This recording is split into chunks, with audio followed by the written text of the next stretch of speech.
Ok, đây là cảm giác khui cây đàn, khui tem. Bắt đầu bóc tem của nó nhá, bóc nguyên siêu. Ok, ok,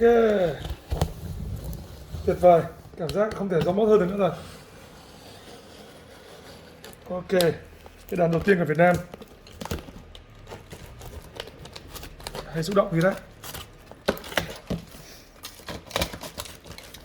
Ok, này còn nguyên cả cái khui tem khui đây, khui đồng.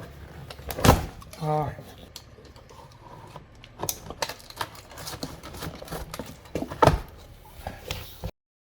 Mùi thơm quá, mùi thơm quá.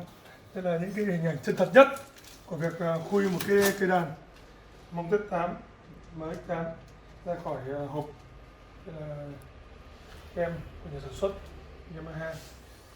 Đây là dây nguồn. Ok, sẽ bóc luôn dây nguồn. Cảm giác người đầu tiên sở hữu đó. Đây, nguồn rất là xịn của nhà sản xuất. Khui luôn. Clip này sẽ hơi lâu một tí nhé các bạn nhé. Tôi cũng đợi hơi lâu để có cái sản phẩm này cho mọi người, review cho mọi người. Dây này, nguồn trong sợi dây cũng đã rất là khác với những sợi dây bình thường. Đấy. Áo nguồn. Ok, ok, bây giờ là một cái phần rất quan trọng đây. Bắt đầu được vén màn đây, bức màn bí mật.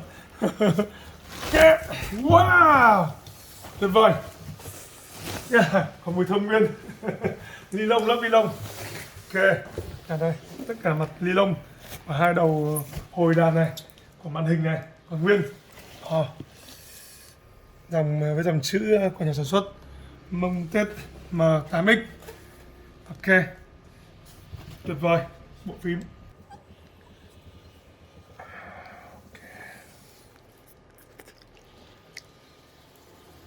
Phải nói là tuyệt vời, không gì có thể lột tả hết được. Tất cả các phím fader chức năng điều khiển. Ok, dần dần mình sẽ khám phá cái đàn này. Hôm nay mình sẽ chỉ quay cái cảm giác cũng như là đập hộp cây đàn để cho mọi người cùng được chiêm ngưỡng, được xem, được đánh giá một cái sản phẩm được nhập từ bên của nhà sản xuất về tới Việt Nam, từ khâu khui thùng cho đến khui bóc ni lông. Và bây giờ thì đập vào mắt của chúng ta là cái cây đàn trước mặt chúng ta đây, siêu phẩm, có thể nói là siêu phẩm của Yamaha, cây đàn đầu tiên của Việt Nam. Nhấn mạnh lại một lần nữa là cây đàn đầu tiên của Việt Nam được khui ở tại trung tâm âm nhạc David.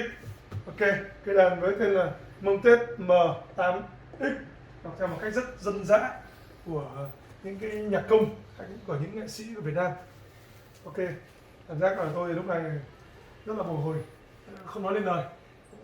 Cầm mấy chiếc ô tô hay là mấy chiếc xe máy cũng không có cái cảm giác lâng lâng như là cầm cái đàn này. Ok, vì đây là sản phẩm đầu tiên của Việt Nam. Okay. Rồi bây giờ thì chúng ta sẽ đi vào chi tiết để mà khám phá cũng như là so check cái âm thanh của cây đàn này nhé. Ok.